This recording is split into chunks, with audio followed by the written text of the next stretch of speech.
백세 건강을 위해서는요, 혈관이 건강한 것이 매우 중요한데요. 이 혈관 건강을 해치는 것이 고지혈증입니다. 그래서 고지혈증을 우리가 잘 이해해야지만 백세 건강을 누릴 수가 있는데, 근데 고지혈증을 또 잘 이해하려면요, 콜레스테롤이 무엇인지, 중성지방이 무엇인지를 좀 잘 알 필요가 있습니다.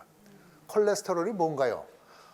콜레스테롤이라고 하는 거는요, 그 이름을 보면요, 콜레라고 하는 것이 고대 그리스어인데 이거 담즙이라는 얘기입니다. 스테롤이라고 하는 거는 스테로이드하고 알코올이 붙어 있는 그런 그 화합체를 얘기하는 것이거든요. 그래서 이것이 하나의 지방의 하나의 형태를 가지고 있는 일종인데 사실 완전한 지방은 아니에요. 근데 우리 몸속에서 굉장히 중요한 역할을 합니다. 어떤 중요한 역할을 하냐면요, 세포막을 건강하게 만들어줘요. 세포막이 건강해야 되잖아요. 그리고 이름에서 의미하는 바와 같이 담즙을 생성할 때 이게 재료가 됩니다. 담즙을 만들어주고요. 뿐만 아니라 각종 호르몬들, 부신 피질 호르몬하고요, 심지어 성 호르몬, 남성 호르몬하고 여성 호르몬도 이 콜레스테롤이 없으면 안 만들어집니다. 또 있습니다. 비타민 D 있죠? 햇볕을 받으면 우리 피부에서 만들어진 비타민 D도 이 콜레스테롤을 재료해서 만들어지는 거예요. 그러니까 이게 없으면 우리가 살아갈 수 없죠. 그런데 너무 많으면은 혈관벽에 붙어가지고 동맥경화를 일으키게 되는 것이 이제 문제가 이게 되는 것입니다. 자, 이제 중성지방에 대해서 조금 말씀드리면요, 중성지방은 그야말로 지방입니다. 우리가 지방질을 흡수하게 되면은요, 담즙이 나와가지고 지방을 둘러싸고 췌장액이 나와서 그걸 잘게 잘라가지고 흡수하거든요. 이렇게 흡수가 되면 간에 가가지고 중성지방을 만드는데, 중성지방은 글리세롤 하나하고 지방산이 3개 붙어 있는 단위예요. 근데 이 중성지방을 통해서 우리가 우리 신체 각 부분에 필요한 곳에 이렇게 전달하는 거죠. 그러니까 중성지방이 우리 몸에 있는 지방의 단위라고 생각하시면 돼요. 그래서 근육세포에 가면은 이게 분해를 해가지고 에너지를 만들고, 그리고 쓰고 남는 거는 지방세포에 저장을 하게 되는 것입니다. 상당히 중요하죠. 그래서 콜레스테롤하고 중성지방이 우리 살아갈 때 꼭 필요한 것인데 문제가 있거든요. 간에서부터 이제 각 세포로, 각 기관으로 보낼 때 얘네들이 지방이란 말이에요. 근데 혈액은 물이에요. 물과 지방이 섞이지가 않죠. 이게 원하는 곳에 콜레스테롤하고 지방을 이렇게 보낼 때 얘네들만 가지고는 안 되고 운반체가 필요한 거예요. 운반체가. 이게 지질 단백이라고 얘기하는 운반체인데요, 우리가 LDL, HDL 이런 얘기 좀 들어보셨죠? 이게 바로 운반체입니다. 얘네들이 혈관을 이렇게 떠다니다 보면은, 얘네들이 산화가 되면은 이게 면역세포가 얘네들을 잡아먹어 가지고 콜레스테롤이 그냥 나오게 돼요. 그러니까 이게 선착장이 아닌 곳에 이렇게 나오게 되는 것이죠. 이것이 문제가 되는 것입니다. 이것이 쌓이게 되면은요, 색깔이 노란 색깔이 되면서 이렇게 죽처럼 끈적끈적한 것이 안에가 있고 바깥에는 이렇게 섬유질로 둘러싸이는 이런 것들이 만들어지거든요. 이걸 죽종이라고 부릅니다. 죽종.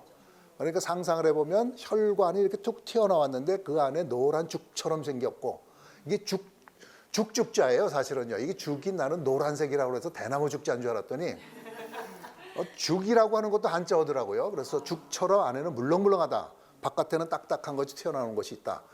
이것이 갑자기 터져버리면요, 혈관을 꽉 막아버리잖아요. 이래서 문제가 되는 것입니다. 이거를 갖다가 이제 동맥경화 죽상경화증이라고 이렇게 부르거든요. 이런 부분들이 생기기 때문에 문제가 되는 것입니다. 그런데 HDL이 하는 역할은, 여기는 한 25% 정도의 콜레스테롤이 공 안에 들어가 있는데 여긴 좀 여유가 있잖아요. 그러니까 혈관에 있는 콜레스테롤을 주워 담는 역할을 해요. 그래서 뺏어오는 역할을 해가지고 간에다가 전달해 줍니다. 그래서 얘네들을 좋은 콜레스테롤이라고 부르는 이유죠. 그래서 HDL이 높으면 좋은 거고 LDL은 낮으면 좋은 거고 너무 높으면 안 좋은 겁니다. 이런 개념입니다. 그러면 우리 수치로 한번 좀 얘기해 볼까요? 어느 정도면 좀 이상하고 어느 정도면 이상하지 않을까? 우선 총 콜레스테롤이라고 하는 건요, 200 이하가 되면은 안전한 거, 안심한 거, 적정한 거. 240 이상이면은 이거 좀 위험한 거예요. 그러니까 좀 빨간불이 켜졌다고 보시면 되고, LDL 콜레스테롤은 100 이하가 가장 적정합니다. 요거 나이에 따라서 130 이하도 괜찮긴 한데 100 이하라고 기억하시면 되고 160이 넘어가면 문제인 거예요. 160. 그다음에 HDL 콜레스테롤이라고 하는 거는 60 이상이 돼야지 이게 좋은 콜레스테롤이잖아요. 60 이상이 되면 좋은데 40 이하로 떨어져 있으면은 뭐 문제가 좀 있는 겁니다. 중성지방은 150입니다. 150 이하가 괜찮고 200 이상이면은 안 좋은 겁니다. 자, 우선은 초위험군이라고 하는 것이 있거든요. 초위험군은 관상동맥 질환을 앓았거나 과거에 허혈성 뇌졸중, 그러니까 뇌경색 얘기하는 거예요. 뇌경색을 앓았거나 그다음에 이제 일과성 허혈 발작이라고 하는 것이 있는데 여기 미니 뇌졸중이라고 하는 얘기 좀 들어보셨나요? 이렇게 잠깐 이렇게 좀 마비가 되고 어눌했는데 금방 좋아지는 거. 이것도 좋아졌다고 되는 게 아니고 다시 이렇게 될 가능성이 굉장히 많습니다. 그러니까 미니 뇌졸중이 있는 경우, 그다음에 하지로 내려가는 혈관에 문제가 있는 경우, 이렇게 네 가지입니다. 그러니까 좀 중요한 병들을 앓으셨던 분들, 이분들은 LDL 콜레스테롤을 70 이하로 낮춰줘야 됩니다. 70 이하로요. 그다음에 이제 고위험군이 계세요. 당뇨병을 앓으신 분, 당뇨병. 그다음에 요새 경동맥 초음파 검사 많이 하잖아요. 여기서 좀 동맥경화가 있다고 얘기를 들으신 분들, 근데 좀 심한 거 50% 이상 막힌 분들, 이런 분들은 고위험군이라고 해서 이제 100 이하로 맞춰줘야 됩니다. 100 이하. 그 다음에는 이제 더 조금 복잡해요.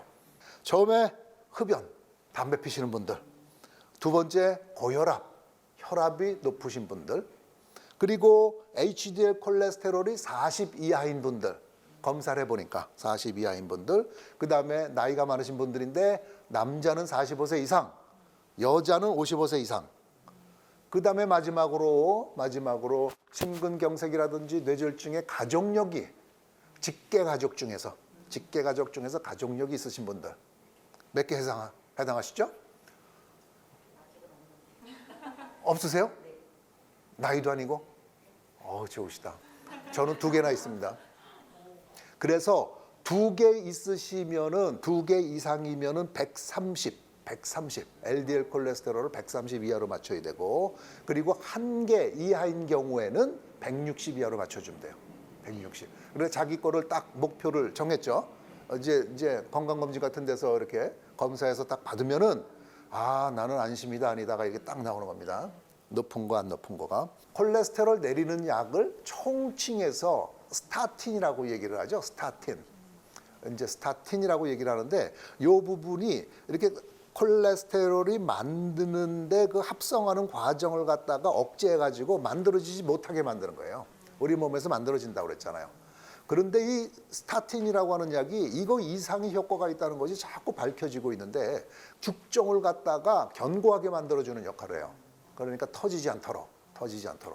그 다음에 항염작용도 있죠. 항염작용도 있기 때문에 이렇게 보통 이 스타틴이라고 하는 약을 콜레스테롤 LDL 수치만 가지고 쓰다가 심혈관 질환이 많은 서양에서는 수치하고 관계가 없다. 병 있는 사람들은 무조건 먹자. LDL 수치가 낮더라도.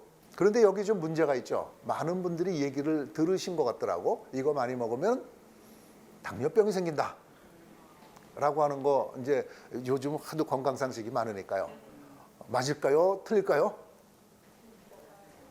맞습니다. 네, 당뇨병이 좀 더 발생률이 높아지는 건 사실이에요. 그런데 이것도 연구하는 사람들이 많이 연구를 했어요.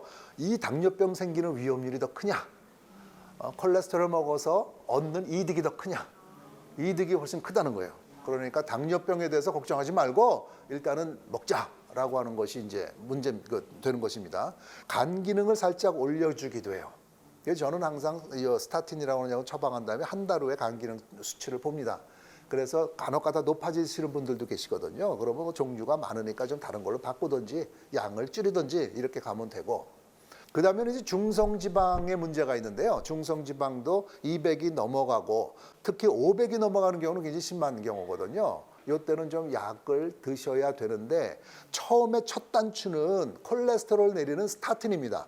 그 다음에 중성지방이 내려가지 않을 때는 이 중성지방을 내리는 오메가3라든지 요거 또 있거든요. 중성지방 내리는 약을 좀 이렇게 사용하는 것이 좋다. 중성지방은 콜레스테롤만큼 그렇게 위험하진 않다. 위험하긴 하지만 요 말씀을 좀 드리고 싶고요. 자, 그러면은 좀 생활 습관은 어떻게 하는 것이 좀 없을까? 그래도 나는 약을 좀 양을 줄이고 좀 그러고 싶다. 체중을 감소하면 됩니다. 체중을 감소하면요. 체중 10%를 감소하면 이게 항상 나오는 얘기예요. 10% 정도를 감소하면은 총 콜레스테롤이 15% 감소되고 중성 지방은 20% 감소되더라라고 하는 것이 있고요. 견과류가 어느 정도 조금 뭐라 그럴까 검증이 된 그런 것입니다. 그래서 우리가 이게 한 줌이라는 게 28g이거든요. 한 줌 딱 쥐면 되는 거. 그렇게 나오잖아요, 포장으로. 요걸 계속 먹게 되면은 심혈관계 질환이 한 50% 정도 감소되더라. 이런 얘기가 있고요. HDL, 좋은 콜레스테롤이 높아지더라. 사실은 좋은 콜레스테롤 높이기가 쉽지가 않거든요. 스타틴이라고 하는 약도 LDL만 낮추는 거지 좋은 콜레스테롤 높여주기가 어려워요. 그러니까 이런 것들이 있다는 거하고요. 마늘이 좀 이제 됩니다, 마늘. 그래서 마늘종이나 마늘 좀 먹게 되면은요, LDL이 한 10% 감소되더라. 이런 것들은 데이터가 다 있는 얘기들입니다. 그 다음에 이제 차전자라고 얘기를 들어보셨는지 모르겠어요. 셀리움이라고 이게 사실은 변비 때 쓰는 약이거든요. 이것이 섬유질이 많아가지고 이 섬유질을 많이 먹게 됐을 때 콜레스테롤이 떨어지더라라고 하는 것도 나타나 있고요. 그리고는 이제 오메가3입니다. 오메가3는 잘 밝혀져 있는 거죠. 생선 기름에 있는 오메가3를 먹게 되면은요, 특히 중성 지방을 잘 떨어뜨리게 돼서요, 이런 부분들의 식사도 하고 운동도 하고 체중 감소도 하면서 콜레스테롤 높으신 분들은 스타틴을 꼭 드셔서요, 이렇게 혈관 건강이 상당히 중요하거든요. 그래서 혈관 건강을 유지하시고 100세 건강을 찾으시기 바랍니다. 고지혈도 뭐 완치의 개념이 있는 건지 평생 관리를 해나가야 되는 건지 궁금해요. 네, 고지혈도 평생 관리를 하고 약을 드셔야 되는 그런 거거든요. 사실은 이렇게 진료실에서 보면요, 혈압하고 당뇨는 이렇게 좀 운동을 열심히 하고 차라리 체중을 감소하고 그러면은 그래도 좀 괜찮아지는 경우도 있는데요. 고지혈증은 약을 끊게 되면은요, 바로 올라가 버려요. 그래서 저는 이걸 환자분들에게 설명할 때 이게 우리 지질 대사에 관련된 좀 체질이 좀 이렇게 좀 문제가 있기 때문에 그런 거기 때문에 이렇게 약을 끊으려고 하지 마시고 계속 드십시오라고 설명드리거든요. 그래서 약 부작용이 없으면 이렇게 해서 한번 시작된 그런 스타틴이라고 하는 약은 계속 평생 드시는 것이 원칙입니다. 네, 오늘도 귀한 강연 너무 감사드리고 다음 주 주제는 뭘까요? 암 예방을 위한 생활 습관에 대해서 말씀드리도록 하겠습니다. 네, 암 예방을 어떻게 할 수 있을까요? 궁금하신 분들은 꼭 함께해 주시면 좋겠습니다. 네, 함께해 주신 100세 인생 가족 여러분 고맙습니다. 오늘도 주님 안에서 승리하는 하루, 건강한 하루 보내시고요. 저는 다음 이 시간에 다시 찾아오겠습니다. 건강한 100세 인생을 위하여!